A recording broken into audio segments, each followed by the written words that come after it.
Hello, সেদিনকে মাকে নিয়ে গেছিলাম থার্ড আই অপটিক্যালে। মেদিনীপুরে কি সুন্দর সুন্দর আজকাল চশমার দোকানে হয়ে গেছে। আমার মায়ের চশমাটা উড়ে গিয়ে নিজেরই পায়ে চাপা পড়ে ভেঙে ফেলেছিল। তো আমি মাকে বললাম চলো তোমাকে চশমা করিয়ে দেবো বলে। তো ভালো লাগলো বেশ। ওখানে গেলাম, চারিদিকে দেখলাম অনেক কালেকশনসও রয়েছে আর নতুন দোকান, আর প্রাইস রেঞ্জও মোটামুটি বেশ ভালোই রয়েছে। আর সেই দিনটা ছিল ভ্যালেন্টাইন্স ডে। আর কি, মা ভ্যালেন্টাইন্স ডেতে মাকে আমি বললাম তুমি চুজ করো, আমি তোমাকে কিনে দেবো। দেখুন এই চশমাটাও বেশ ভালো লাগছিল, আবার মায়ের একটু পছন্দ ছিল এই ধরনের চশমা। তো এটাও ক্যাটসাইয়ের মধ্যেই পড়ছিল। এই চশমাগুলো ওই ১,৫০০ টাকা মতন দাম ছিল, আর গ্লাস টাচ মিলিয়ে ওই ২,০০০ টাকা মতন খরচা হয়েছিল। তাই মাকে বারবার বলছিলাম তোমাকে দেখতে ভালো লাগছে, আর তুমি ভালো করে দেখে সেট করে নাও, যাতে পরে আবার অসুবিধে না হয়, খুব লুজ যাতে না হয়ে যায়, পরে আবার কোনো সেটিংয়ে কোনো প্রবলেম না হয়। এখানে হচ্ছে আই চেক আপ, আর ওই চশমাটাকে একটু সেট করে দেওয়ার জন্য ওনাদের যা প্রসেস থাকে সেই প্রসেসটাই ফলো করছিলেন ওনারা। আমার খুব ভালো লেগেছে যে মাকে ভ্যালেন্টাইন্স ডের দিনকে নিয়ে গিয়ে ওখানে চশমাটা করিয়ে দিলাম। চশমাটা ২ দিন সময় লাগবে সেট করে দিতে।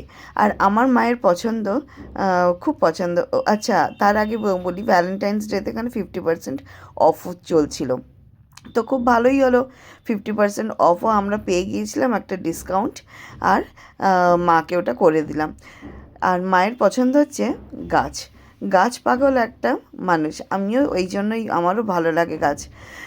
এখানে একটা আমাদের বাড়ির অপোজিটে নার্সারি আছে, ওইখানে নিয়ে গিয়েছিলাম আর মাকে কয়েকটা গাছ কিনে দিয়েছিলাম। আমার বাড়ি যখন মা গিয়েছিল সেই সময় মায়ের গাছগুলো নষ্ট হয়ে গেছে। কাজের যে মেয়েটা যে হেল্প করে দেয় সেও মানে রেগুলারলি জল দিত না, তাই পাম গাছটাও নষ্ট হয়ে গেছিলো। আমি তাই মাকে কিনে দিলাম। বেশি না, এখানে মেদিনীপুরে ভীষণ কম সস্তায় গাছ পাওয়া যায়। এই ৫০ টাকা, ৬০ টাকা, ৭০ টাকা। এই পাম ট্রিটা নিয়েছে ১৫০ টাকা। সব কিছু মিলে ৩-৪টা গাছ কিনে দিয়েছিলাম। সে ভীষণ খুশি। বলুন, ভ্যালেন্টাইন্সে যে যেটা পছন্দ করে, যার যেটা ভালো লাগে সেটা দেওয়াই ভালো, তাই না? আজ আমার মায়ের যেরকম পছন্দ গাছপালা, তাই আমি তাকে এই গাছগুলো গিফট করেছিলাম, আর আমি আমার মায়ের চশমাটা মাকে গিফট করেছিলাম। এই জন্যই আমি প্রত্যেকটা মেয়েকে বলি কি যে নিজের পায়ে দাঁড়াও, স্বনির্ভর হও। একটা ওমেন এম্পাওয়ারমেন্টের উপর আমি ভীষণ বিশ্বাস করি, আমার ভালো লাগে। আজকে আমি নিজে স্বনির্ভর বলেই আজকে আমাকে কাউকে কৈফিয়ত দিতে অন্তত হবে না যে আমি আমার মা বাবার জন্য কী করব কী করব না, কী করতে যাব করব না। আমারও তো কিছু কর্তব্য দায়িত্ব থাকে, আমি আমার দায়িত্ব পালন করেছি। আমার ভালো লাগা মন্দ লাগা, আমি কাকে কী দেবো না দেবো, তার জন্য আমি কিন্তু কৈফিয়ত দিতে রাজি নই।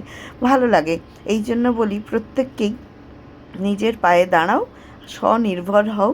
আর সবসময় হাজব্যান্ড যতই ভালো হোক আর যত ভালো শ্বশুরবাড়ি হোক, অ্যাটলিস্ট তাদেরকে কৈফিয়ত দিতে হবে না, বলতে হবে না, চাইতে হবে না, হাত পেতে বলতে হবে না কি যে আজকে আমার এটা চাই, আজকে আমার ওটা চাই, এটা আমাকে দাও, ওটা আমার পছন্দ। বলবার দরকার নেই। তুমি নিজে রোজগার করলে তুমি তোমার নিজের পছন্দ অনুযায়ী যেমন নিজেকে গিফট করতে পারবে, সেরকম নিজের মা বাবাকেও দেখতে পারবে, গিফট করতে পারবে, আর নিজেকে ভালো রাখতে পারবে, নিজের মা বাবাকেও ভালো রাখতে পারবে, নিজের ফ্যামিলিকে ভালো রাখতে পারবে, সব্বাইকে ভালো রাখতে পারবে। তাই বলি স্বনির্ভর হও। আর প্রত্যেকটা মেয়েকে আমি বলবো নিজের পায়ে দাঁড়াও, রোজগার করো, রোজগার করতেই হবে। জায়গাটাতে আমার হাতের বানানো অনেক কিছু জিনিস ছিল, কিন্তু এখন এগুলো নেই আর।